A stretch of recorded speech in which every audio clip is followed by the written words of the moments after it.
Bonjour à tous, soyez les bienvenus. Je m'appelle Enrique Nieves, je suis le directeur de Jawen en Espagne et c'est un plaisir que de vous souhaiter la bienvenue à ce symposium international sur l'utilisation d'eau non conventionnelle pour la sécurité alimentaire. Avant tout, je veux vous dire que vous avez l'interprétation en français, anglais et espagnol puisque la plupart des discours de la matinée seront prononcés en espagnol. Vous pouvez donc vous servir du service d'interprétation. Je voulais tout d'abord vous dire que, comme vous avez vu, nous sommes ravis de vous avoir parmi nous. Et le FAO, le ministère de l'Agriculture et la Maison d'Amérique ont fait de leur mieux pour que vous sentiez chez vous et pour obtenir suffisamment d'eau pour cette réunion. On prévoit que la rareté de l'eau s'aggrave avec l'augmentation des températures découlant des règlements climatiques. Voilà l'objectif 6 du programme 2030. La filière de l'eau se trouve vraiment au carrefour. Il est essentiel de trouver des technologies innovantes pour atteindre une gestion durable de l'eau.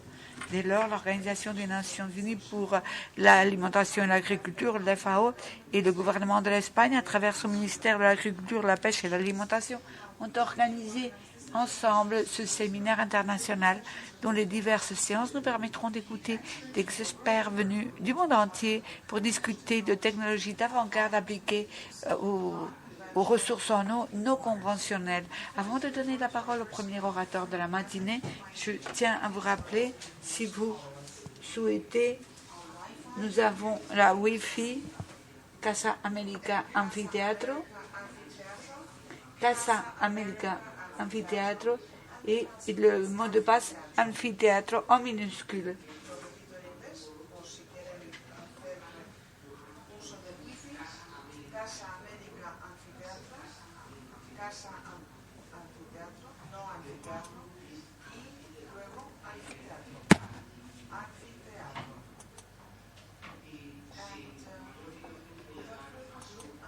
Alors, sans autre préambule, je vais donner la parole au premier orateur de la matinée, M. René Castro, directeur adjoint de l'FAO et responsable du département de dérèglement climatique.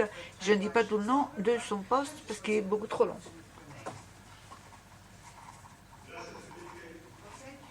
Merci, Enrique. Bonjour, chers collègues, mesdames et messieurs. Chers invités, pourquoi la FAO fait une pause dans son travail quotidien pour examiner les utilisations non conventionnelles de l'eau? La FAO, qui a la responsabilité essentiellement de l'alimentation et de l'agriculture, prévoit que dans un monde habité par 10 milliards de personnes qui veulent être nourries, se déplacer, communiquer, loger, et les hommes de science nous ont dit que les émissions de CO2 actuelles, qui seront en moyenne de 5 tonnes par personne, 18 aux États-Unis, dans mon pays moins de 2, mais en moyenne 5 tonnes par habitant. Les hommes de science nous disent qu'il faut diminuer à 1 tonne par habitant pour que cela soit durable et pour que l'atmosphère puisse absorber ou assimiler, donc environ 10 gigatonnes. Donc cela nous donne 1 tonne par habitant, la capacité. Nous pouvons le faire.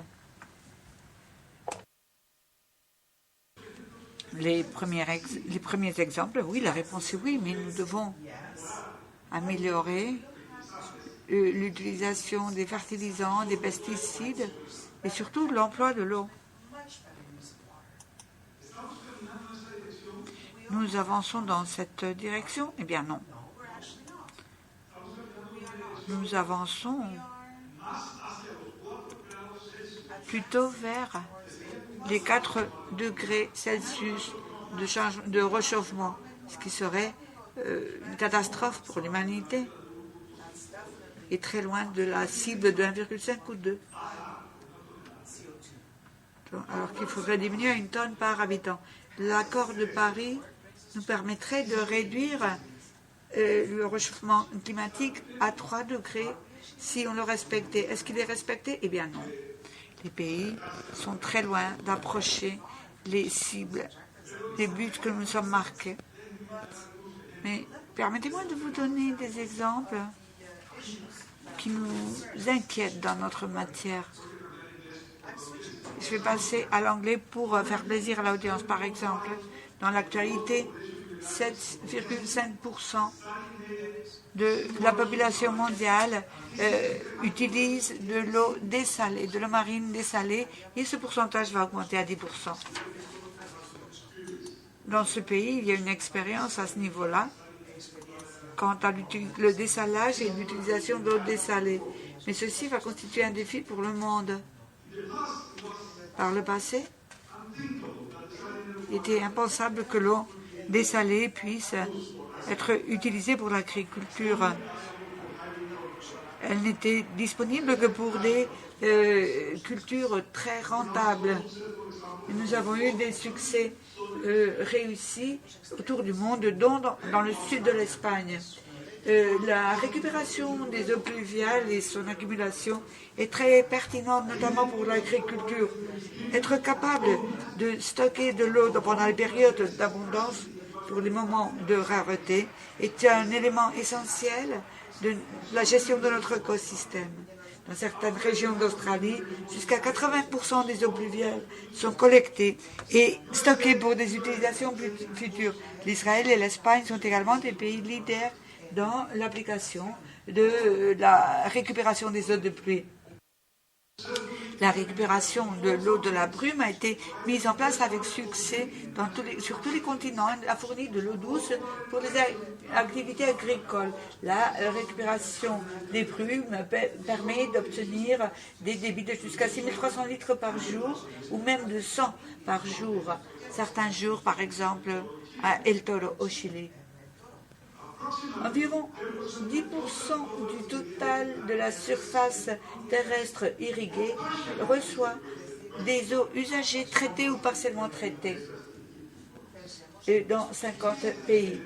On estime que plus de 80% des eaux usagées du monde entier et environ 90% dans certains pays en développement sont libérées dans l'environnement sans traitement, ce qui rend ces eaux inadaptées pour des utilisations d'irrigation ou autres à cause de sa mauvaise qualité. Le potentiel de l'utilisation et du traitement des eaux usagées a un potentiel énorme autour de la planète parce que les activités agricoles peuvent utiliser ces eaux usagées traitées à différents niveaux. Il est essentiel pour une économie circulaire de créer des synergies importantes pour la réutilisation de l'eau usagée comme une ressource précieuse, notamment dans l'agriculture, avec des triple dividendes, de créer une option alternative d'approvisionnement en eau, de recyclage et de réutilisation des nutrients et comme élément de fourniture d'une eau de qualité. Permettez-moi de finir sur une anecdote. Je viens du Costa Rica, un petit pays en Amérique centrale, à une occasion où j'ai servi comme un ministre, nous vivions une crise d'une sécheresse, croyez ou non. Cette année-là, nous n'avions reçu que 1100 mm de précipitations pendant toute l'année. Crise nationale. J'ai regardé un peu autour du monde, j'ai rencontré les collègues du Maroc. Je les ai invités au Costa Rica pour qu'ils nous aident à gérer cette sécheresse. Quand j'ai montré aux Marocains la zone desséchée où on n'avait reçu que 1100 mm en un an, ils disaient 110. Je disais non, pas 110, 1100 mm par an. Mais ils ont dit, nous n'avons pas beaucoup de conseils à vous donner. Nous pouvons organiser une mission qui vienne au Maroc il faut venir une mission du Costa Rica, des régions du Maroc qui reçoivent 90 millimètres de précipitations par an. Le Costa Rica était abasourdi. Il disait, nous n'avions pas réalisé que nous sommes riches en eau. Et tout comme il y a des gens qui gaspillent du pétrole, nous gaspillons de l'eau. Pour atteindre ce but d'une tonne par habitant à partir de 2050 pour 10 milliards d'habitants, nous ne pouvons pas gaspiller de l'eau. Il faut la recycler, la réutiliser et surtout, il faut réduire l'eau consommée par unité de produit ou par tonne de production. Nous sommes ici pour apprendre, donc merci beaucoup. Nous sommes ici pour partager et pour faire un effort altruiste et solidaire en faveur de l'humanité. Merci beaucoup.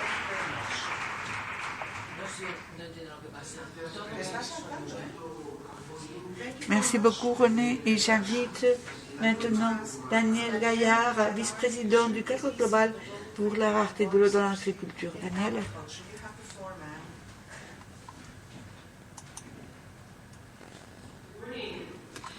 Bonjour et merci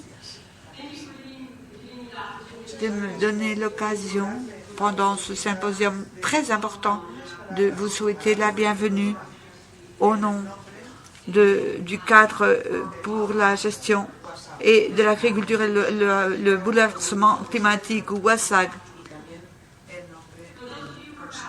Pour ceux qui peut-être ne connaissent pas tellement la WASAG, elle est constituée par 60 organisations. Et dans ces 3 ans d'histoire, elle a été soutenue par 83 ministères de l'agriculture et reconnue par les ministères de l'agriculture du G20. Elle doit fournir des résultats concrets sur divers sujets, dont l'utilisation d'eau non conventionnelle pour relever l'enjeu collectif de mieux utiliser l'eau dans l'alimentation pour assurer la sécurité alimentaire pour tous. Je suis très contente de voir l'engagement des partenaires aujourd'hui pour discuter sur le rôle que peuvent jouer les eaux non conventionnelles pour assurer l'agriculture. L'agriculture est assoiffée et la rareté de l'eau est un des grands défis du siècle XXI, tandis que l'innovation technologique va aider à réduire les pertes et à augmenter les performances. Il faut également, pour réduire l'écart entre l'offre et la demande, les structures financières doivent également encourager une évolution des approches et de la pensée. C'est quelque chose d'absolument nécessaire pour pouvoir donner les objectifs du millénaire 6 et 20 simultanément. Et même pour nous allons nous retrouver pour l'Assemblée sur le climat ici dans quelques semaines, à Madrid encore. Mais maintenant, pour nous centrer sur notre sujet, quand nous parlons des zones non conventionnelles, une interprétation, c'est quelque chose qui n'est pas établi dans la pratique ou que on ne fait pas trop attention et on cherche plutôt des solutions auxquelles nous sommes plus habitués. Une de ces ressources non conventionnelles, ce sont les femmes. Les femmes agricultrices, les femmes leaders, et qui sont capables d'inventer des solutions de stockage d'eau en Amérique du Sud ou plus récemment dans le Sahara en utilisant des systèmes hydroponiques pour permettre une utilisation durable de l'eau. Des femmes comme celles qui participaient à la création du réseau des femmes ministres de l'agriculture et leaders en 2008 et des femmes agricultrices comme celle du Sénégal où aura lieu le prochain forum de l'eau en 2021. Les femmes agricultrices produisent 75% de la production agricole au Sénégal et à 80% des récoltes. Ils sont responsables également de l'utilisation de l'eau dans la maison. Elles ont moins d'accès aux ressources d'eau, de terre, etc. et aux informations et les techniques agricoles que les hommes. Et c'est le cas malheureusement dans beaucoup de pays en développement, alors que les femmes sont essentielles pour le développement de l'économie mondiale et que la recherche prouve que si les femmes avaient le même accès aux ressources de production que les hommes, elles augmenteraient de 20 à 30% et réduiraient la faim de 70%. Alors comment ne pas envisager leur renforcement comme une source de solution? Il faut faire un pas de plus dans notre recherche de solutions à la rareté de l'eau. Les femmes, l'agriculture et les femmes agricultrices doivent faire partie de cette conversation. Et je vous suggère de garder ceci à l'esprit pendant nos conversations de ces 2 journées, lorsque nous parlerons de ressources non conventionnelles, et de trouver des manières à ce que les femmes soient une partie intégrale de la solution pour répondre à la rareté de l'eau et assurer la sécurité alimentaire dans ce contexte. Merci une fois de plus aux organisateurs de m'avoir invité et à toutes les personnes présentes. J'aimerais aussi vous inviter à proposer toutes vos solutions concernant l'utilisation des eaux non conventionnelles au Forum de l'eau au Sénégal en 2021. Merci beaucoup. Thanks, Daniel. Merci beaucoup, Daniel. C'est un plaisir pour moi que de donner la parole à la directrice de l'Agence espagnole pour la coopération, Aina Calvo. Aina, vous avez la parole.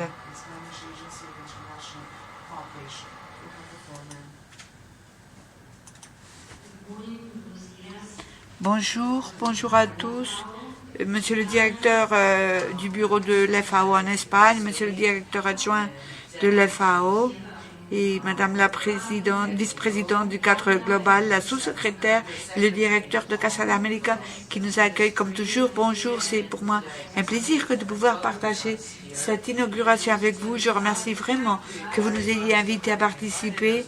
Nous écoutons maintenant la vice-présidente du cadre global qui nous a souligné l'importance du sujet que vous avez abordé dans le domaine international et dans le domaine de la coopération. La base de la sécurité alimentaire est certes l'accès à une alimentation saine et à une nutrition optimale. Ces chiffres que nous jonglons aujourd'hui et que vous utilisez très bien sont très éloignés de ce qui serait désirable et ce qui pourrait permettre de réaliser notre ODD numéro 2 dans le cadre de la coopération internationale, puisque nous sommes également engagés pour l'ensemble des ODD. Comme agence pour le développement, notre obligation est de soutenir les politiques publiques dans les pays partenaires avec lesquels nous travaillons, des politiques qui favorisent ce lien indispensable entre l'eau, l'alimentation et l'énergie. Pour pouvoir mobiliser des ressources non conventionnelles comme la réutilisation des eaux usées pour un emploi agricole, il faut d'abord bien épurer les eaux usées et en plus travailler dans des cadres réglementaires qui permettent de le faire, ce qui exige de disposer d'une planification par filière. Et nous travaillons à ce sujet dans le Fonds de coopération pour l'eau et l'assainissement depuis 10 ans. Dans ces 2 approches, et nous le faisons en renforçant les institutions et en accompagnant aussi les politiques publiques. Dans ce sens, permettez-moi de vous exposer un exemple que nous estimons un cas de succès dans un pays et avec lequel nous travaillons en ce moment. C'est le projet développé en Bolivie par la coopération espagnole avec le ministère de l'Environnement et de l'eau pour développer la filière. Nous avons contribué à ce travail commun à la création d'une stratégie nationale de l'eau et de l'assainissement en milieu rural et pour les petites communes en incluant cette approche de genre que nous venons d'évoquer, ainsi que l'installation de stations d'épuration des eaux urbaines usées à travers lesquelles on aborde la problématique de l'assainissement et du traitement des eaux d'une manière intégrale, en tenant compte des aspects que nous avons évoqués tout à l'heure. La lutte contre la faim, cette ODD indispensable, est un élément crucial pour la coopération espagnole. Et dans ce cadre, la recherche agricole est un élément essentiel pour atteindre cet objectif, tout comme l'ensemble des ODD qui marquent notre chemin pour faire du programme 2030 une réalité. Dans notre cas, nous nous penchons notamment sur les objectifs 2 et 6 concernant l'accès à l'eau potable et à l'assainissement. Mais il y a également le numéro 17 qui est très impliqué donc dans cette approche d'alliance et de travail en commun des parties, des intervenants de diverses parties. Donc pour les administrations publiques, le travail est important, mais avec le secteur privé aussi, avec l'académie, avec le monde des ONGD, le troisième secteur, mais aussi avec le monde syndical qui est essentiel aussi pour permettre de développer des opportunités de travail et d'emploi autour de ce combat contre le dérèglement climatique pour une nutrition digne et saine et même l'accès à l'eau.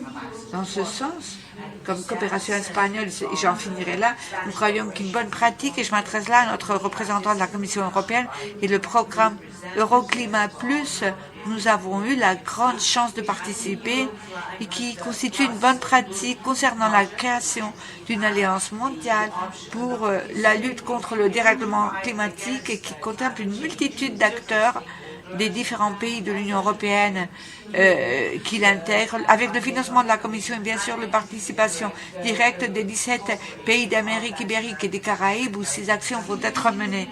Je voudrais finir ce propos d'inauguration en vous souhaitant un grand succès dans ce débat technique approfondi et d'orientation politique aussi, car nous croyons que les avancées des recherches et des expériences qui seront abordées pendant ces journées seront une base de travail essentielle qui permettra le développement d'une coopération internationale pour le développement précisément engagée, elle l'est, mais surtout plus efficace. Donc nous allons suivre avec une grande attention. Nous espérons que le débat et l'échange de savoir-faire s'avèrent très fructueux. Nous en sommes convaincus. Donc félicitations de cette initiative et bonne journée de travail. Merci beaucoup.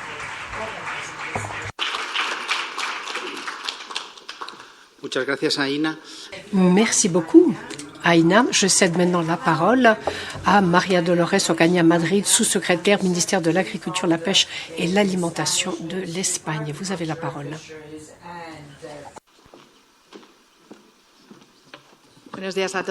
Bonjour à tous. Madame la directrice de l'Agence espagnole de coopération internationale pour le développement, AECID, Monsieur le directeur général adjoint de la FAO, Madame la directrice des politiques et des programmes du Conseil mondial de l'eau, Monsieur le directeur exécutif de l'Association internationale de l'eau et autres participants à ce symposium. Soyez les bienvenus au nom du ministère de l'Agriculture, de la Pêche et de l'Alimentation à Madrid. C'est un véritable honneur que d'avoir co-organisé ce symposium international avec la FAO et le ministère des Affaires extérieures de l'Union européenne et de la coopération. Et c'est aussi un honneur que cet événement se tienne à Madrid. J'espère sincèrement que pendant ces 2 jours, vous pourrez profiter de la belle ville de Madrid, de notre pays, et surtout que vous pourrez échanger des expériences, débattre et apprendre, échanger des expériences, donc sur un sujet qui revêt un intérêt énorme à l'échelon international et en particulier pour l'Espagne, comme la valorisation des ressources en eau et de ces sources non conventionnelles. Nous savons que la pénurie au niveau de l'approvisionnement en eau, en quantité et en qualité suffisante, représente un problème de premier ordre pour le développement de la société et pour la lutte contre la pauvreté et les maladies, où que ce soit dans le monde. Ce problème de la pénurie affecte tous les continents. Et comme l'ont dit les personnes qui ont pris la parole avant moi, nous savons que ce problème va s'accentuer dans les années à venir. Il y a aussi une augmentation de la demande de la part des utilisateurs, aussi bien des ménages que des différents secteurs économiques, parmi lesquels le secteur agricole joue un rôle très important. Nous savons aussi à l'administration espagnole que l'augmentation de la population et une utilisation non efficiente des ressources en eau, ainsi que le manque d'investissement, représentent des problèmes que nous devons traiter pour résoudre ce problème de la pénurie d'eau. Comme l'a dit René, qui a cité l'exemple du Maroc, eh bien moi je dirais qu'ici, en Espagne, dans la moitié sud de notre pays, nous avons un climat très irrégulier, très imprévisible, et aussi un secteur agroalimentaire qui est leader sur les marchés internationaux. Par conséquent, il est absolument fondamental de renforcer les possibilités de disposer d'eau non conventionnelle pour garantir l'approvisionnement, la production durable et le respect de l'environnement à long terme. Permettez-moi, compte tenu du ministère que je représente, que je me concentre maintenant sur l'irrigation qui est la cause principale de consommation de la ressource eau dans notre pays. L'Espagne est le premier pays en surface d'irrigation de l'Union européenne avec près de 3,8 millions d'hectares, ce qui représente 22% de la surface cultivée, dont 52% est réalisé par le biais d'irrigation localisée, ce qui nous situe à la tête de la surface d'irrigation localisée à l'échelon mondial.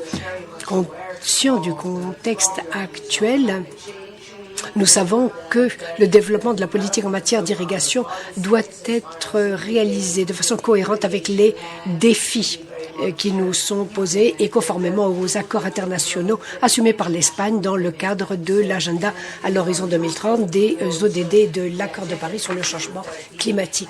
Dans ce contexte général, il faut rappeler que, outre les ressources naturelles conventionnelles, nous avons aussi des districts hydrographiques qui disposent de ressources non conventionnelles provenant du dessalage de l'eau de mer ou de la réutilisation d'eau usée régénérée. Où se trouvent ces districts hydrographiques en particulier? Eh bien, sur les bassins du fleuve Segura, dans les Canaries, les Baléares et dans le bassin du fleuve Júcar, ainsi que à Ceuta et Melilla. Il s'agit de zones où les ressources en eau sont plus limitées. Nous avons des précipitations moyennes d'environ 30 mm par an, tel que le disait René Castro tout à l'heure. En plus, il s'agit de zones où ces précipitations se produisent souvent de façon torrentielle et sur de courts espaces de temps. Eh bien, dans ces circonstances-là, l'utilisation d'eau non conventionnelle représente 1,9% de l'ensemble de l'eau utilisée en matière d'irrigation. Et nous avons 75% qui proviennent de sources superficielles et 23,1% d'origine souterraine. Je crois qu'il est intéressant aussi de rappeler que sur les eaux que nous utilisons, nous arrivons à 57 000 hectares d'eau épurée et 20 000 hectares d'eau dessalée. La politique de l'irrigation est un axe fondamental dans les actions de notre ministère. En effet, elle contribue à la lutte contre le dépeuplement, elle génère de l'emploi, une valeur ajoutée dans les milieux ruraux. Et ces politiques en matière d'irrigation jouent un rôle indispensable pour l'approvisionnement en aliments sains, sûrs, de qualité et à des prix raisonnables. C'est la raison pour laquelle la politique d'irrigation du ministère a pour but de poursuivre la modernisation des infrastructures d'irrigation afin de faire une utilisation efficiente et durable de l'eau. Cette innovation est soutenue par des investissements dans le plan national de développement rural. Nous avons un contexte historique récent qui nous prouve que cela aboutit à de bons résultats. En 2002, le secteur agricole représentait 80% de l'eau totale consommée en Espagne actuellement, avec environ 15 000 hectomètres cubes par an. Ce chiffre a descendu pour se situer environ à 65%. Il faut améliorer ces chiffres, bien sûr, mais nous pensons que nous sommes réellement sur la bonne voie et que nous devons poursuivre nos efforts dans ce sens. Le changement climatique, la pénurie d'eau, la demande croissante d'aliments sont bien sûr des facteurs qui nous encouragent à travailler sur cette voie-là. Cette stratégie d'utilisation de ressources non conventionnelles ainsi que la modernisation de l'irrigation constitue une réponse stratégique intégrale dans le domaine de l'eau, du sol et de la biodiversité. Nous allons ainsi parvenir à réduire l'utilisation des intrants associés à l'agriculture, comme les engrais et les éléments phytosanitaires qui sont responsables de la pollution diffuse. En définitive, le sujet que nous allons aborder ici est extrêmement important et stratégiquement important pour notre pays. Il s'intègre dans nos politiques essentielles telles que la transition écologique, la lutte contre le changement climatique, le défi démographique, la politique agroalimentaire et le développement rural durable.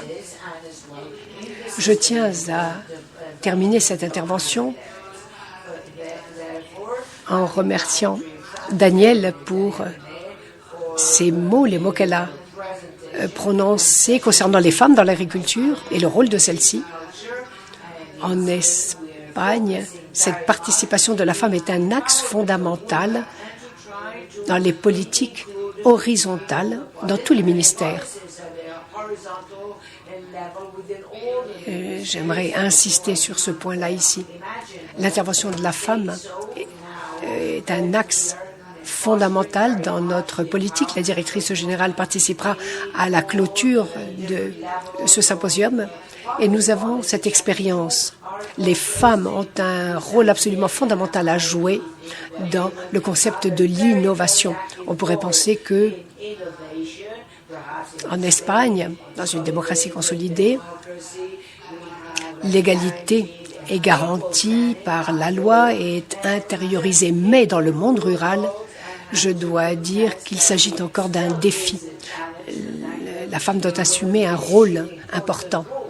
Dans le concept de l'innovation, les femmes sont très présentes. Et d'ailleurs, ce concept d'innovation au niveau de la femme rurale reçoit une reconnaissance particulière du ministère de l'Agriculture, de la Pêche et de l'Alimentation avec des prix annuels à l'innovation pour la femme dans le monde rural. Et je tiens à partager avec vous le fait que les résultats sont porteurs d'espoir et nous montrent la voie à suivre. Je pense que nous tous, nous devons progresser de la sorte.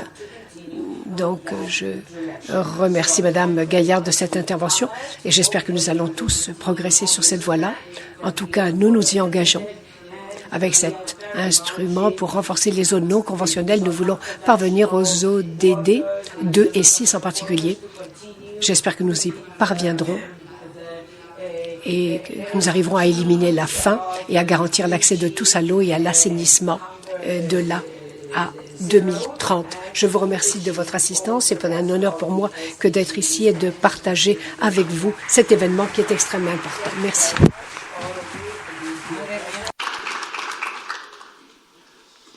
Muchas gracias, María. A continuación, y para terminar esta primera sesión de la mañana. Si, eh bien, pour finir cette première partie, nous allons écouter la conférence inaugurale de Monsieur le professeur Kalaniti Vamurti, directeur exécutif de l'Association internationale de l'eau. Le professeur est un expert international en gestion de ressources hydriques, notamment en matière d'eau urbaine. Il combine ses connaissances en ingénierie avec une vaste expérience internationale qui l'ont amené à travailler avec la Banque mondiale, l'ONU, Habitat, UNESCO et l'Union européenne, entre autres. Professeur, vous avez la parole.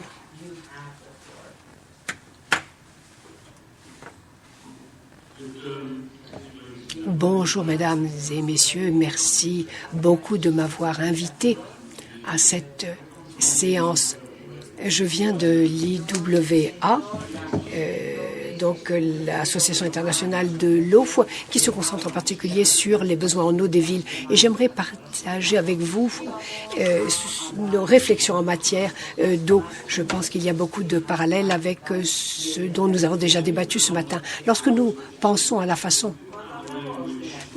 dont le secteur de l'eau évolue en raison de tous les défis mondiaux auxquels nous sommes confrontés, eh bien, nous essayons d'être plus intelligents. Si l'on voit les ODD, eh bien, ces ODD encouragent le secteur de l'eau à réfléchir de cette façon-là, de cette façon intelligente. Et nous pensons que nous devons être intelligents à plusieurs égards, et cela peut s'appliquer au secteur de l'agriculture. Donc, nous devons concevoir nos systèmes de façon plus intelligente au niveau des technologies et surtout au niveau de l'innovation.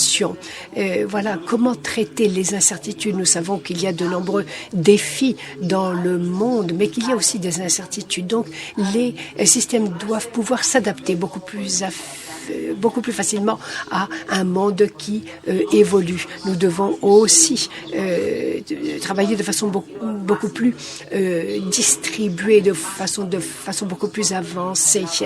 Nous devons mieux comprendre comment nous pouvons maximiser la productivité de cette eau et comment nous pouvons utiliser cette eau de façon multiple en fonction évidemment des applications diverses. Ensuite, il y a énormément d'innovation dans le monde numérique et nous estimons que le déploiement de technologies numériques, par exemple les capteurs, les analyses, etc., va nous permettre de faire deux autres choses au niveau de la conception et de l'utilisation, et ce de façon beaucoup plus efficace. Donc, la numérisation va nous permettre de gérer tous ces systèmes-là de façon beaucoup plus efficace.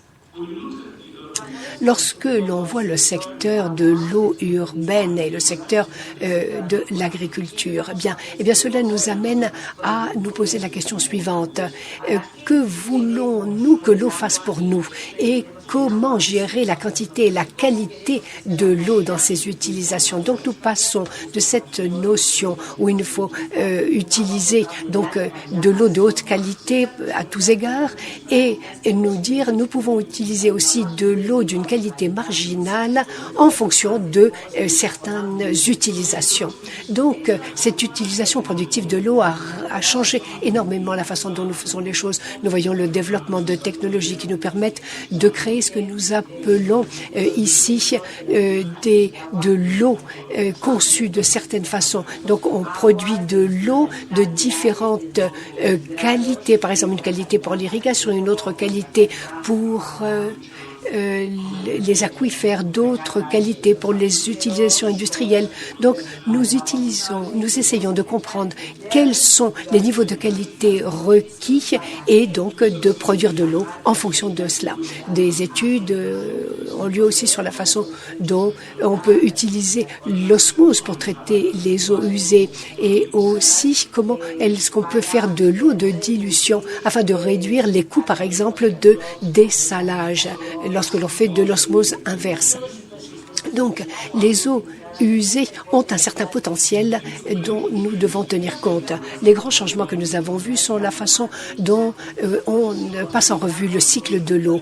On commence à avoir une perspective beaucoup plus intégrale de ce cycle de l'eau. Et on voit que tous les flux de l'eau qui se produisent dans ce cycle de l'eau. Et nous reconnaissons que toutes ces eaux-là sont de bonnes eaux. Ce sont simplement des eaux de niveaux différents. Et ce que nous commençons à faire, c'est comprendre la façon dont l'eau est amenée, acheminée, comment elle est utilisée et ce que nous faisons avec l'eau une fois qu'elle a été utilisée. Et ce que nous essayons de faire, c'est d'optimiser chacun de ces niveaux-là dans cette approche intégrée qui nous permet d'agir de cette façon-là. Par exemple, si je veux produire plus d'eau potable, eh bien, je peux investir dans l'efficience, réduire mes pertes, conserver l'eau dans les ménages. Il y a des parallèles aussi avec le secteur agricole. Si je veux nettoyer ma voiture ou irriguer, alors à ce moment-là, je peux utiliser les eaux marginales, les eaux grises, les eaux noires, etc., après le traitement. Et là, on peut voir pas mal de parallélisme, ce que le secteur agricole fait. Donc, le secteur agricole s'intéresse à ces alternatives, par exemple aussi la récupération de l'eau de pluie et voir quelles sont les opportunités qui existent. Dans certains cas, ça peut être de l'eau purifiée, mais aussi de l'eau de drainage de l'agriculture et comment gérer donc tout cela. L'un des grands domaines sur lesquels nous travaillons dans notre secteur, c'est de comprendre les gains d'efficience dans la façon dont nous utilisons l'eau. Et là, je pense qu'il y a des opportunités pour voir comment nous pouvons optimiser les cultures, la fertilité des sols, la gestion des eaux, afin de tirer le meilleur profit donc de l'eau existante. Donc, si nous revenons à cette perspective intégrée, ce que nous voyons apparaître maintenant en termes de cycle de l'eau, c'est le développement d'outils de modélisation. Et là, nous reconnaissons qu'il y a des systèmes à cet égard. Nous commençons à développer ces instruments intégrés qui nous permet de connecter ces divers flux avec divers types d'utilisation, qui nous permet de faire un équilibre de ces eaux-là. Et donc, on obtient des modèles de flux. Et maintenant, nous commençons à utiliser donc des outils numériques dans ces systèmes-là. Et ces paquets d'eau ont une signature. La signature, c'est la quantité et la qualité de l'eau, mais aussi les efforts réalisés pour produire cette eau en termes d'énergie, mais aussi en termes aussi de produits chimiques. Donc, il faut comprendre ces divers systèmes pour pouvoir progresser. Voici un exemple de Nairobi. J'ai un collègue dans la salle qui vient de Nairobi. C'est un pays où il y a de la pénurie d'eau. Et la solution naturelle pour les villes, ont été de dépendre de sources conventionnelles afin de répondre à la demande. Eh bien, et vous voyez ici les coûts que cela représente. Donc, la solution, ça a été de dire, voyons voir comment nous pouvons prendre davantage d'eau de surface. Mais en appliquant nos instruments, nous avons pu développer un portefeuille de solutions impliquant des activités d'efficience, mais aussi nous permettant de voir quelles étaient les sources alternatives. Le coût unitaire de l'eau peut alors être réduit. Mais aussi, il faut voir le fait que nous ayons ce portefeuille de solutions nous donne une certaine sécurité. La sécurité grâce à la diversité. On ne dépend pas seulement d'une source, on dépend de plusieurs sources. Et lorsque l'on commence à voir ces utilisations exotiques d'eau noire ou de récupération d'eau, eh bien, le coût commence à augmenter. Donc, ces modèles vous permettent de comprendre où se trouvent les principales opportunités en termes donc d'essayer de développer des solutions qui vous permettent d'équilibrer les besoins avec les diverses sources existantes. Voici un exemple de Singapour maintenant qui est très intelligente dans l'utilisation de multiples sources. Mais les utilisations non conventionnelles sont encore 17 fois plus chères. Si l'on voit par exemple l'énergie, nous voyons ici 0,4 kWh par mètre cube et les eaux traitées, les eaux purifiées, eh bien, on voit que aussi le coût que cela représente. Ensuite, il y a l'eau dessalée, eh bien là, les coûts sont légèrement supérieurs. Alors, donc, quelles sont les solutions? Les études qui sont réalisées en matière de dessalage sont très importantes. Et ce qui rend le dessalage très attrayant, c'est le fait que l'on peut l'avoir sur le point d'utilisation, mais aussi pour de grandes villes. Pour de grands immeubles, il y a des innovations, l'utilisation de protéines, la biomimétique aussi. Et là, il y a des membranes, il y a des systèmes de régulation de l'osmose. Cela nous permet d'éviter la contamination des eaux et d'augmenter les flux. Et donc, l'énergie requise est inférieure. Et ici, vous pouvez voir tous les investissements qui sont réalisés dans ce développement de la technologie basée sur les membranes. Et l'idée est de réduire le coût de ces options. Mais cela, évidemment, va nous demander pas mal de temps. Et nous voulons aussi accroître le taux de récupération de ces eaux de 75 à 90%. En ce qui concerne le système urbain, eh bien, nous sommes bien sûr sur un bassin. Chaque secteur essaye d'optimiser les sous-systèmes. Mais il y a beaucoup d'interactions qui se produisent entre les secteurs. Et nous devons commencer par développer des modèles de systèmes qui comprennent ces interactions-là. Les ODD sont en train de promouvoir des partenariats. Et là, il y a une fragmentation des institutions. Il y a un manque de travail en commun pour essayer de réellement comprendre les avantages d'un système complet. Donc, il y a un besoin réel de bien comprendre au niveau des bassins comment nous pouvons gérer nos eaux afin d'utiliser ces instruments de façon efficiente. Voici quelque chose qui a été réalisé dans une institution, l'IME, à Llobregat, dans le delta près de Barcelone. Et ça a été une sorte d'accord entre les agriculteurs et entre la ville. Les agriculteurs donc utilisaient moins d'eau, libérer cette eau pour la ville traitait cette eau qui revenait ensuite aux agriculteurs. Vous voyez le ratio qui se trouve entre 3 et 5. Donc voilà comment ce genre d'accord peut se traduire par des avantages.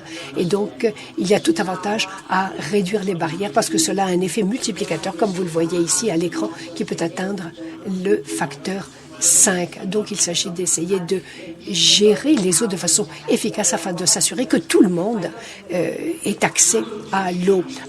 Autre grand changement que nous voyons, c'est la façon dont nous utilisons les eaux usées.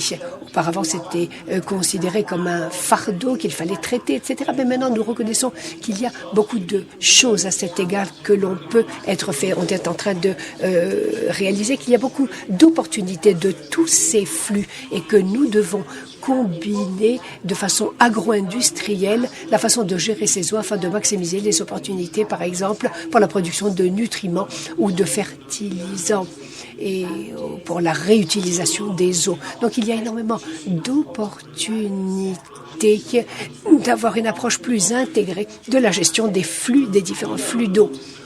Au niveau du secteur urbain, nous commençons à avoir aussi des opportunités holistiques en termes d'énergie. Il y a des opportunités en amont, mais aussi dans le cycle des eaux usées au niveau de la génération d'électricité, biocarburants, etc. Et au niveau aussi de la récupération des nutriments, nous voyons donc des opportunités sur les sites au niveau des boues qui peuvent générer des nutriments. Et là aussi, donc, il y a énormément d'opportunités de générer des nutriments, comme nous venons de le dire. Il y a énormément de bons exemples.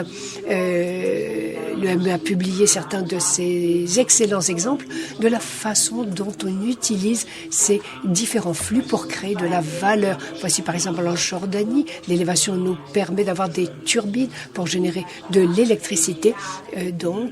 Et ensuite on génère de l'électricité localement, production de biocarburants, et ensuite la condition des sols permet de réutiliser les eaux agricoles. Un autre exemple au Pérou, là les eaux usées sont traitées grâce à des lentilles d'eau et à d'autres processus, et donc ces lentilles d'eau sont utilisées aussi pour la production de poissons. Ces poissons peuvent être vendus, donc il y a création de valeur et donc sécurité alimentaire. Ce sont des approches très intéressantes, donc, mais le défi est de comprendre ce modèle.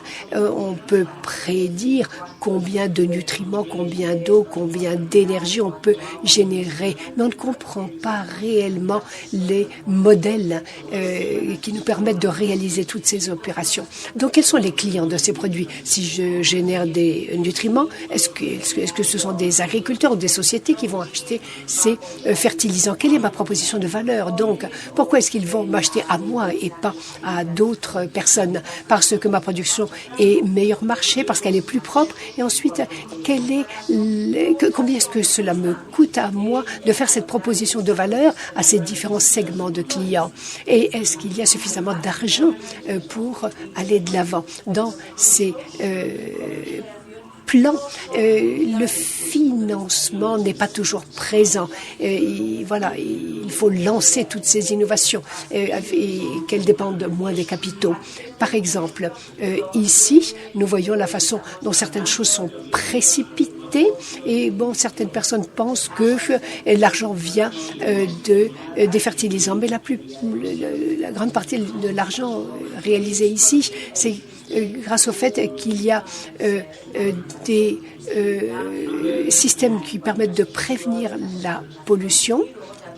Et ensuite, au niveau des boues, eh bien,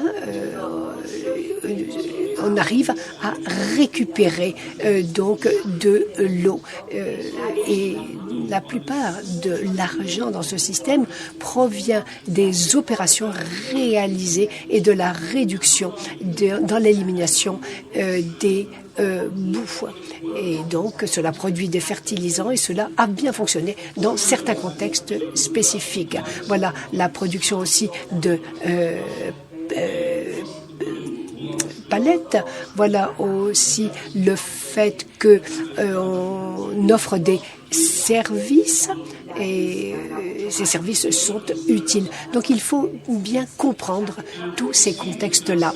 Alors, dans ce secteur, il est intéressant de voir que cette utilisation productive et cette façon de capter de la valeur, eh bien, est en train de changer la façon dont nous abordons ce secteur. Maintenant, on ne parle plus de traitement de l'eau, mais de traitement des eaux usées et de machines où on arrive à produire différents types d'eau, des eaux utilisées, des eaux non utilisées. Ces machines peuvent produire différents niveaux d'eau, différentes eaux de diverses qualités. Cela permet de générer de l'énergie et des nutriments. Et lorsque on arrive à faire cela, eh bien, le secteur agricole soutient ce genre de démarche et utilise aussi bien sûr certaines productions de ces machines-là. C'est l'échelle qui est importante. Le secteur commence à penser à des solutions décentralisées, des solutions qui signifient que on peut répondre aux besoins des consommateurs. Il y a une capacité d'adaptation. Bon, si on ne veut pas transporter de l'eau sur de longues distances, eh bien, il est intéressant de trouver la façon de produire de l'eau sur là où elle va être consommée. Donc, on ne va pas rester dans un système centralisé. Là, les systèmes, par nature, doivent pouvoir s'adapter. Et lorsqu'il y a des zones où il y a de l'eau, eh bien, ce que l'on peut faire, lorsque nous avons des infrastructures centralisées, eh bien, on peut étendre ces infrastructures centralisées dans les zones périurbaines. Et maintenant, ce dont nous parlons, eh bien, c'est d'éliminer des barrières. Nous devons comprendre les liens qu'il y a entre la ville et les zones périurbaines.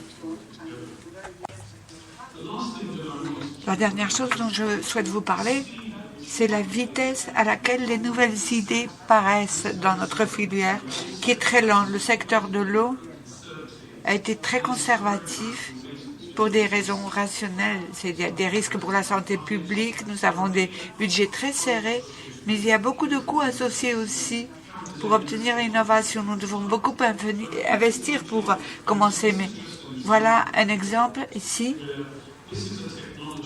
C'est la technologie, le processus utilisé pour le traitement des eaux dans le système d'hydrolyse, mais le document, l'étude a été générale dans la fin des années 70, début des années 80. Et quand le système a commencé à être déployé 20 ans plus tard, le décollage de cette technologie a tardé encore 10 ans. Donc 30 ans depuis qu'on a eu l'idée jusqu'à ce qu'on a mis vraiment en application. C'est un processus très lent. Et je crois que nous devons le comprendre et réfléchir à la manière d'accélérer la diffusion de certaines de ces innovations. Il y a aussi le mythe qui dit que le secteur de l'eau est très conservatif, comme un éléphant. Mais nous devons faire un peu la dissection du système et comprendre qu'il n'y a pas seulement des éléphants. En effet, il y a des éléphants dans la filière de l'eau, mais il y a aussi, on a besoin d'infrastructures.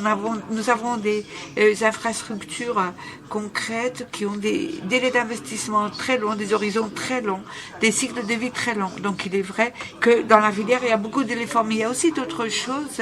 Il y a des chevaux. Ce sont des machines qui font les choses beaucoup plus vite, qui transforment la physique des flux et qui ont des périodes de gestation beaucoup plus courtes.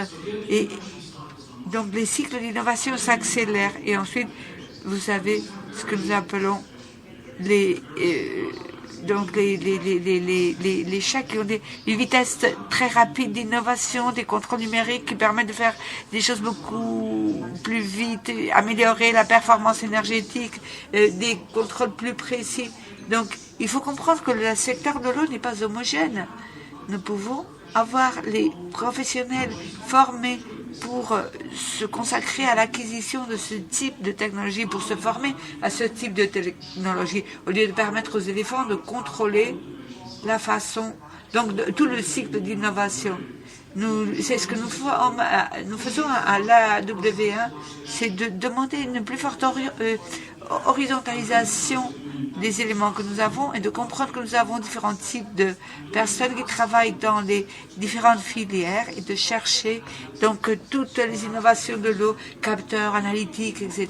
Et des gens qui travaillent avec nos chevaux donc et de obtenir ces technologies extérieures à notre filière et reconnaître que l'innovation est beaucoup plus rapide. Après, nous avons nos éléphants et nous utilisons d'abord nos deux premiers outils, nos chevaux et nos lièvres, pour développer ces technologies. Ce que nous voyons dans des économies émergentes, dans le sud de l'Asie ou en Afrique, c'est qu'ils évitent d'investir dans des grandes infrastructures centralisées, éviter d'investir en éléphants et essayer de créer des systèmes qui ont des cycles de vie beaucoup plus courts, de sorte que, au fur et à mesure que la technologie évolue, on puisse en profiter.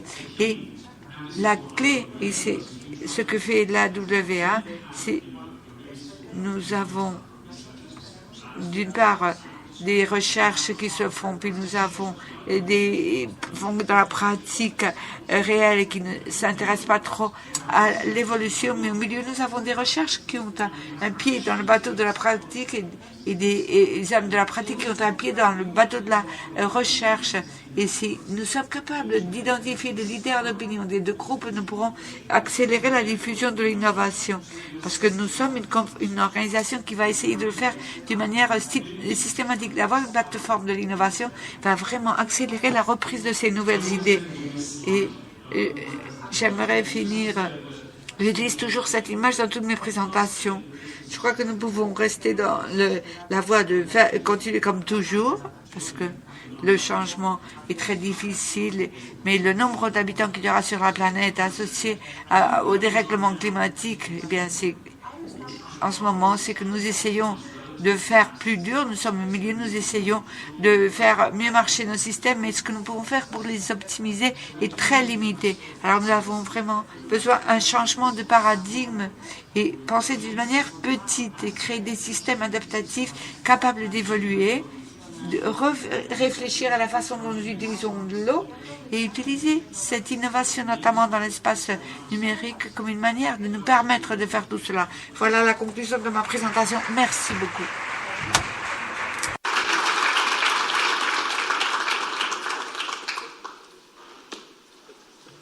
Many thanks, Professor, for this very interesting. Merci beaucoup, Monsieur le Professeur, de cette intéressante participation.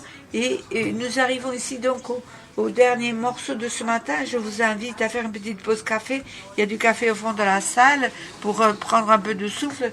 La séance suivante reprend à 11h. Je vous demande d'être 5 minutes avant l'heure. Et merci à tous d'être ici parmi nous.